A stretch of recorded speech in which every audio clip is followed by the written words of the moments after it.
things to say.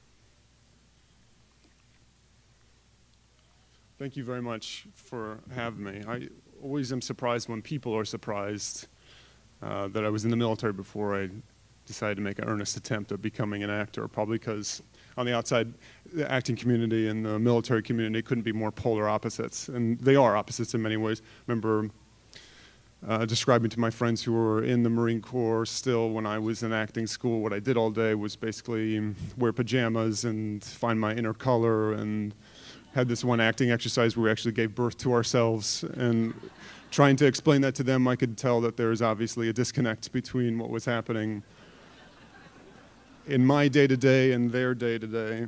And the end game is different, but the process is actually remarkably similar. They're acting in military a little bit, just that, you know, you have a role within a team. It's not really about you, it's kind of about the bigger picture, in this case, a story. There's someone directing that mission. Sometimes they're smart, sometimes they're not.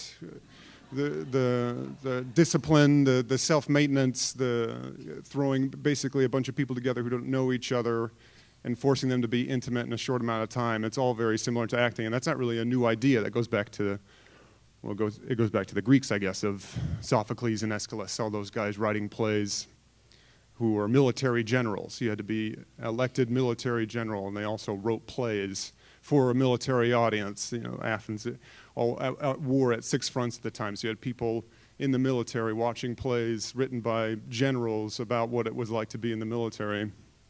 And I was very fortunate, actually, to have found acting, I guess, post being in the military, because I don't know about many people in this room, but I feel like my adjustment from military life to civilian life was abrupt. I mean, not obviously as abrupt as others, but there's definitely, on one side, you get out and you have all this confidence that, you know, civilian problems are small, and there's nothing that you haven't faced in the military world that you can't tackle as a civilian. I wanted to be an actor, so I'll move to New York and I'll live in Central Park and I'll eat berries if I need to, and I was gonna do it. I was gonna accomplish that mission. But at the same time, all my training as an infantry Marine in the Marine Corps really doesn't. Not a lot of skills are applicable to civilian world. There's not really a lot of things to blow up, or you have to watch how you talk to people. You can't use as much profanity as you want to.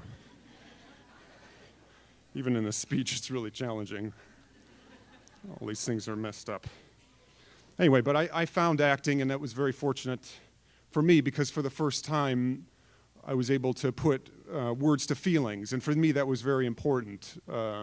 I was realizing the power of self-expression, and that's just as valuable as any tool that you can put in your pack, as the means to be able to express yourself, whatever, in this case, you know, film, television, theater, whatever, but to be able to articulate a feeling is so important. That's why I think it's important. Thank you so much for having me here, and it's such a privilege and honor to be in this room, to support projects that support a service community. You know, it's important for a military, I think, to be aware of, because, you know, a military organization, it's, you know, good and bad things. A military that prides itself on being good communicators, they have acronyms for acronyms, can sometimes get lost in the sauce when it comes to, you know, explaining a collective experience. And that's an important thing, I think, to look at. But it's also important for the bigger picture, for the world, you know, whatever, the society at large. What better community to arm with a means and platform of self-expression than those protecting our country. So thank you very much for having me. It's a privilege to be here. Thank you.